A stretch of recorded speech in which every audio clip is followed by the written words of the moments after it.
I get your overall impression 3 practices in of the offense? You know, we put a lot of stuff in. I'm actually impressed with how quickly and how well they've been able to pick it up. And we were able to do some work out there in February, in the end of January, not with, you can't have balls out there, but at least towels, and you can line up and kind of get the bones of the system in without having to actually hit anybody. But for as much as we've thrown at them, like today was a 3rd down day and it was all a lot of new stuff, I thought they've done a really good job of picking it up. I think, you know, the fact they've been exposed to a number of systems, depending on how long they've been here, they've seen some of the concepts of the terminology in the past, and I'm really impressed with the way they've picked it up. I mean, sometimes, obviously, the execution isn't what you're hoping for, but you know, all it takes is one guy who's a half step off or so because it's the first time he's doing something. But, you know, they work extremely hard. There's a lot of football smart guys. There's a lot of leadership, I think, from the older guys that have been here that are hungry to win and have success. And it's kind of trickled down through. And then there's a lot of young talent that's pushing. So it's all kind of working together pretty well. You know, I told them if we have 11 guys, we got to play with 11. So if it's 11 or if it's 20, we're going to find a role for whoever the guys are that can help us win. Whether it's, if they can do one thing well, we'll do it well. If they can pick up a 3rd and 6, they'll go in and pick it up, and then that'll be it. And then, so hopefully we have enough guys, you know, hopefully we're 11, but I mean, we're looking for as many as we can get, and we'll try to use them as best we can. How much of your own imprint are you trying to put on it as opposed to maybe trying to keep it simple and keep the terminology the same all the other? We just went over, changed everything. So, you know, so it's hard in some respects on those guys. I tried to simplify it as best I could. We're trying to shorten things, but we'll be able to run the different tempos and everything with what the terminology is, and really hadn't kept anything from that's been here, just kind of wholesale put a new deal in. So it's been difficult for those guys. It's been a lot of work, a lot of grinding, a lot of film, video, or drawings and iPad, but they've adapted pretty well. Was that always your intention, or did you kind of just decide to take that route after watching film? No, I just think, you know, you can, you know, actually when I was last here, I kind of morphed a system that was already here into kind of my own deal, but you know, the terminology stayed the same, so I had to kind of relate everything, and which was fine. But you know, starting from scratch, so to speak, there was really no reason to. I don't know. Like, so I always thought that, hey, you know, why shouldn't one guy just learn it? But really, what was there to? I don't know what was to learn. Like I thought, here is the new. This is what we're going to run, and rather than try to change the whole operation, it's all different. So I thought we had to just start from scratch, and I give them credit; they've done a good job with it. What's your impressions of the quarterback competition thus far? You know, it's tough to. Those guys have a tough job right now with 6 people, because some periods they get 2 reps each, 12-play period. You know, if it's 18, they get 3 each. So like you're in there. If one of them's a run, it's almost like you feel like I got to complete this pass, regardless of. So, but I think after not just the 3 practices in, but we've had a number of, you know, chance to work without a ball anyway. Before that, I think it's starting to separate itself out, you know, I think I have a pretty good idea of where we're headed. But you know, right now we're staying consistent with the reps. When we start doing these play-up periods, guys will start switching in and out a little bit more with quote-unquote 1s and 2s, and getting a little more work with those guys to get comfortable. So for right now, it's all equal. You know, 3 in. Our plan was kind of complete the first week more or less equal, meaning first week, meaning first 5 practices. And then after that, you know, I think we'll have enough on tape to be able to fairly say, hey guys, I'm going to start leaning this way. Now, they could change, but I think we're going to start to kind of separate it out as we go. When you say you think you know where it's going, does that mean in terms of the depth chart, or even going into August knowing who the starter might be? Well, I think, I mean, I'm just saying myself, I mean, you know, rely on the staff and everybody to, you know, you always, I don't want to predetermine anything, because then you can start to kind of figure a way that this guy is kind of in there with the better guy. You know, I just think, you know, I know we have guys who can play the position, which is good. But, you know, I just, you know, if you've been around a while, you know, I mean, like North Turner used to say, you look, the guy picks the rock up and throws it across the lake, you know, that's the quarterback. I mean, I think sometimes you can go out there and go, okay, we'll take him.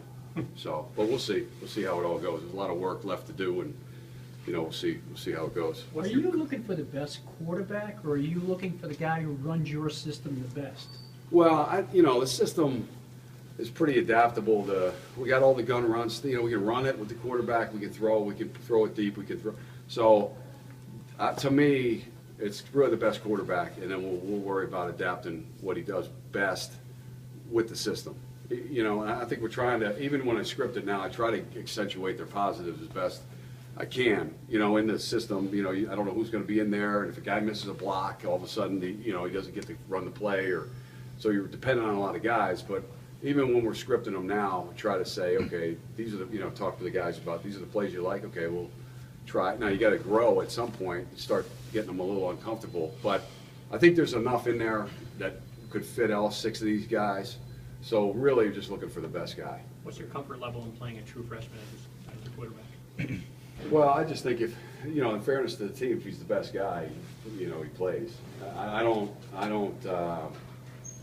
mean, that doesn't mean Arthur, I'm just saying Arthur or Jalen are like the guys or whatever. I don't, if they're the better guys and they can handle it, they're gonna play. I mean, they're here now, so that's a tremendous advantage for them.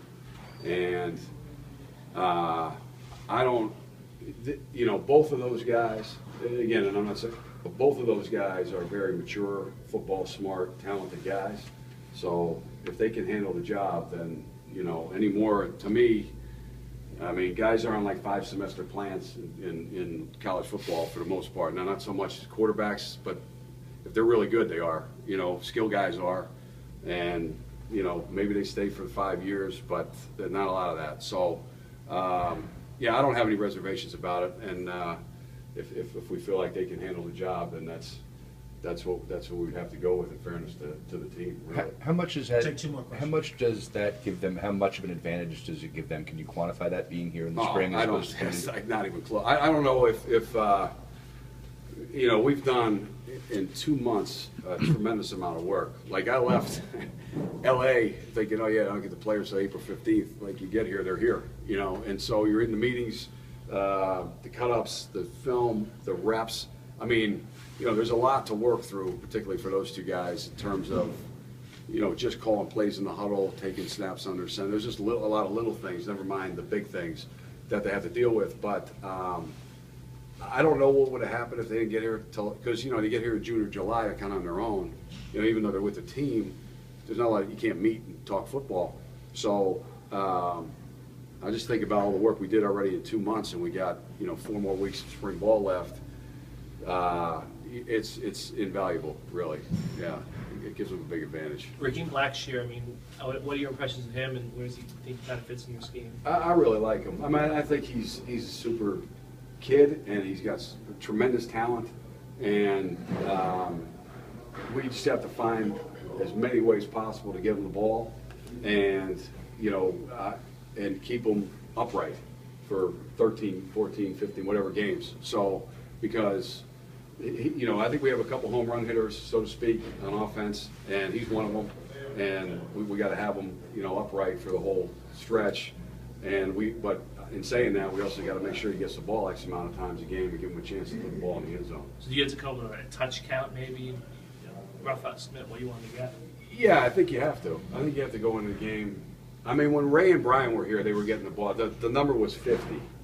I mean, it's a high number, but it was like if they get the ball 50 times and 4 of them go in the end zone, we'll be okay. And then Kenny could maybe hit one in time. So, but it was 50. I mean, I don't know if we ever got there, but I remember times we darn near killed Ray, and so it was close. I mean, that was like the thought that 3rd downs and some red zone passes and a couple shots, and the rest of the time you're carrying the load.